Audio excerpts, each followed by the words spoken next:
శ్రీమాత్రే నమః. ఈ వీడియోలో మనం వృశ్చిక రాశి వారికి డిసెంబర్ 2 నుంచి 29వ తారీఖు మధ్యలో శుక్రగ్రహ మకర రాశి ప్రవేశం ఏ విధంగా ఉండబోతుంది అన్న విషయాన్ని మనం ఈ వీడియోలో పరిశీలిద్దాం. మరి వృశ్చిక రాశి వారికి శుక్రుడు సప్తమ వ్యయాధిపతి. అంటే ఒక విధంగా సప్తమం అంటే భార్య లేదా భర్త స్థానం. సహజంగా శుక్రుడు భార్యాకారకుడు. 12వ స్థానం అన్నది సుఖస్థానం. జీవితంలో జాతకుడు సుఖంగా నిద్రపోవాలన్నా, చక్కగా సొంత గృహంలో ఉండాలన్నా వ్యయస్థానం అన్నది తప్పనిసరిగా ఉండాలి. అందుకే సాధారణంగా వృశ్చిక రాశి వారి యొక్క జీవితం వివాహం ముందు వరకు ఒకలాగా, వివాహం తర్వాత మరో విధంగానూ ఉండడం జరుగుతూ ఉంటుంది. అంటే ఒక విధంగా వివాహం తర్వాతే వారికి అదృష్ట యోగం కలిసి రావడం జరుగుతూ ఉంటుంది. సో ఈ కారణం వల్ల శుక్రుడు మరి వృశ్చిక రాశి అయినటువంటి కుజుడికి సముడు మాట.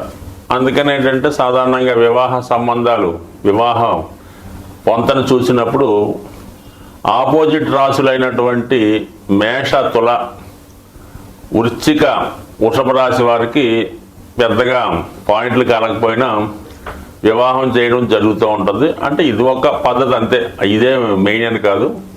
ఆ విధంగా ఈ సమసప్తకాలంటే సముడు ఒకరికొకరు ఎదురుగా ఉన్నారని అర్థం. మళ్ళా ఈ స్థితి మిగతా వారికి వర్తించదన్నమాట. ఎవరికి?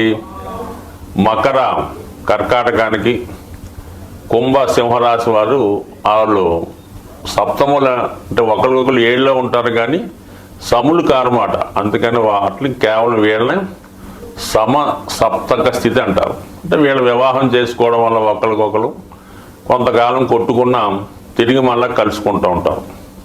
సో అందువలన ఈ వృశ్చిక రాశి వారికి రాష్ట్రాధిపతి కుజుడికి శుక్రుడు సముడవుతుంటాడు. అంటే సాధారణంగా మరి జ్యోతిష్ శాస్త్ర ప్రకారం కుజుడు భర్తకి కారకుడైతే శుక్రుడు భార్యకు కారణం అవుతుంటాడు. అందుకని ఈ వృశ్చిక రాశి వారు ఎప్పుడూ కూడా వారి జీవితంలో భార్యతో సఖ్యతగా ఉంటూ, భార్యతో నిరంతరం సలహాలు తీసుకుంటూ ఉంటే వారి జీవితం చాలా అదృష్టకరంగా ముందుకు వెళ్ళడం జరుగుతూ ఉంటుంది. అలాగే భార్యతో విరోధం పెట్టుకున్న, భార్యని హింసించిన, ఇబ్బంది పెట్టిన జాతకుడు పతనం అవ్వడం, మరి జైలు జీవితం అనుభవించడం కూడా చాలా సందర్భాల్లో. అంటే భార్యనే కాదు, వృశ్చిక రాశి వారు ఏ స్త్రీని హింసించినా కూడా జీవితంలో భగవంతుని యొక్క పనిష్మెంట్కి కారణం అవుతూ ఉంటాడు. అందువల్ల ఈ రాశి వారికి ప్రస్తుతం శుక్రుడు తృతీయ స్థానంలో సంచరించడం జరుగుతుంది. అంటే శుక్రుడికి మిత్రస్థానం.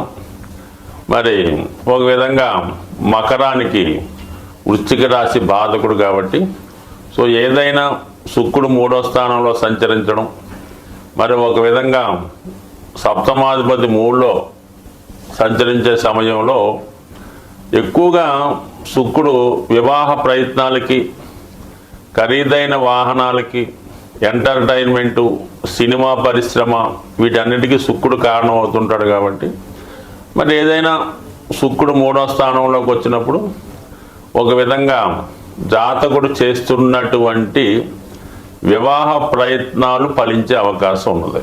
అంటే మీకు ఇంతకాలంగా ఎక్కడెక్కడో సంబంధాలు చూసి విసిగిపోయి ఉంటే మీకు అతి చేరువలోనే, అతి దగ్గరలోనే మీ ఫ్రెండ్ సర్కిల్లో కానీ, బంధువర్గంలో కానీ, ఇరుగు పొరుగు వారు ఎవరైనా వివాహం నిశ్చయం అయ్యే అవకాశం ఉన్నది.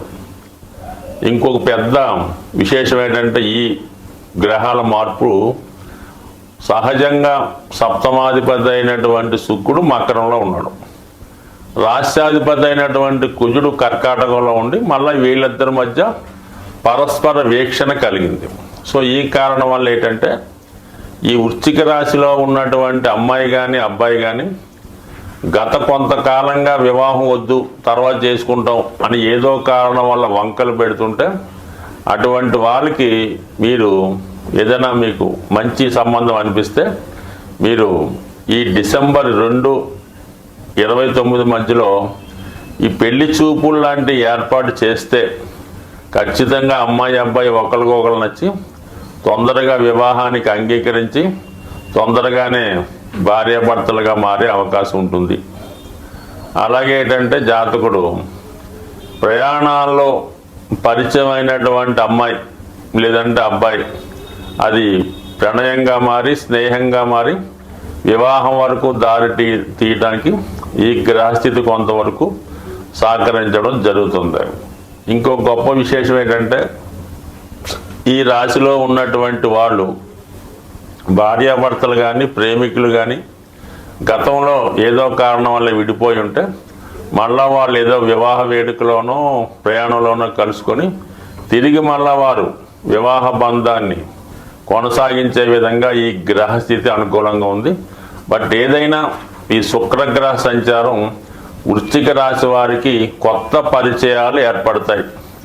అలాగే ఏదైనా ఒక సందర్భంలో స్త్రీల వల్ల కానీ నష్టపోయే అవకాశం ఉంది. అలాగే దగ్గర బంధువులతో కొన్ని విరోధాలు విభేదాలు వచ్చే అవకాశం ఉంది. బట్ ఏదైనా ఈ రాశి వారు ఈ శుక్రగ్రహ సంచార సమయంలో ప్రయాణాల్లో జాగ్రత్తగా ఉండాలి. విలువైన వస్తువులు పోగొట్టుకోకూడదు. ఎవరితో కూడా అనవసరంగా స్నేహం పెంచుకుని వాళ్ళతో పరిచయం పెంచుకుంటే భవిష్యత్తులో అది నష్టానికి కారణమయ్యే అవకాశం ఉంది. కాబట్టి కొత్త వాళ్ళతో పరిచయం పెంచుకునే ముందు జాగ్రత్త వహించండి. స్వస్తి. జీవితంలో ఒక జాతకుడు కానీ జాతకరాలు కానీ వారి యొక్క సౌందర్యం, ఆకర్షణ, అందం, ప్రేమ ఇవన్నీ జీవితంలో కలగాలన్నా ఆఖరికి ఒక జాతకుడు శుభ్రమైనటువంటి వస్త్రాలు ధరించాలన్నా ఒక మంచి భోజనం చెయ్యాలన్నా అలాగే మంచి వాహనం కొనుక్కోవాలన్నా ముఖ్యంగా వివాహ జీవితం ఎటువంటి ఇబ్బందులు లేకుండా సౌకర్యంగా ఉండాలన్నా శుక్రగ్రహ అనుగ్రహం తప్పనిసరి. అంటే శుక్రుడు కలల కారకుడు. అలాగే జాతకుడి యొక్క బలహీనతలకి పతనానికి కూడా కారణం అవుతూ ఉంటాడు. ముఖ్యంగా వ్యసనాలకి శుక్రగ్రహ కారణం అవుతూ ఉంటుంది. అంటే రాక్షస గురువు కాబట్టి శుక్రాచార్యుల వారు ఇటువంటి వాటికి ఎంకరేజ్ చేస్తుంటారు అన్నమాట శుక్రుడి రూపంలో. అంటే స్త్రీ వ్యామోహం, అలాగే తాగుడు లాంటివి, మరి జోదం, దొంగతనాలు, హత్యలు, రేపులు వీటికి కూడా ఈ శుక్రుడు వివిధ పాపగ్రహాలతో కలిసి ఉన్నప్పుడు చంద్రుడు కూడా బలహీనమైనప్పుడు జరుగుతూ ఉంటాయి. అంటే శుక్రుడు సాక్షాత్తు లక్ష్మీ స్వరూపం లాంటిది అనుకుందాం. అంటే శుక్రుడి యొక్క అధిదేవత లక్ష్మీ అమ్మవారు.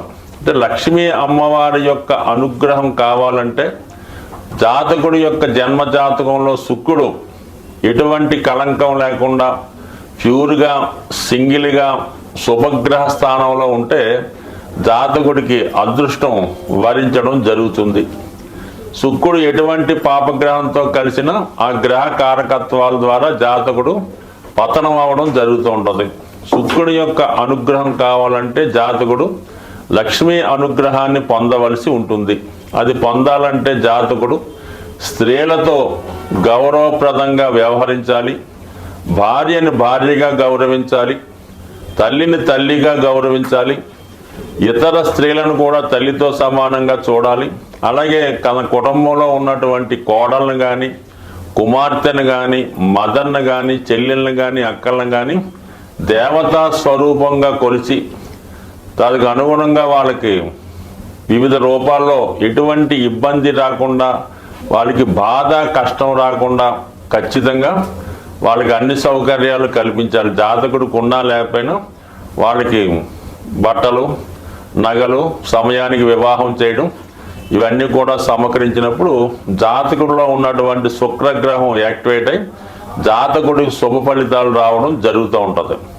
ఒకవేళ మీ కుటుంబంలో మీరు ఎంత ఉన్నత స్థాయిలో ఉన్నా మీ కుటుంబంలో ఉన్నటువంటి స్త్రీలకి ఎంత సౌకర్యంగా చూసినా మీ సిస్టర్కో, మీ అక్కగారికో, మీ కుమార్తెకో సమయానికి వివాహం చేయకుండా ఉంటే అది కన్యశాపం అనే ఒక శాపం తగులుతూ ఉంటుంది. అంటే ఇది శుక్రగ్రహ ఆగ్రహానికి గురవడం జరుగుతూ ఉంటుంది.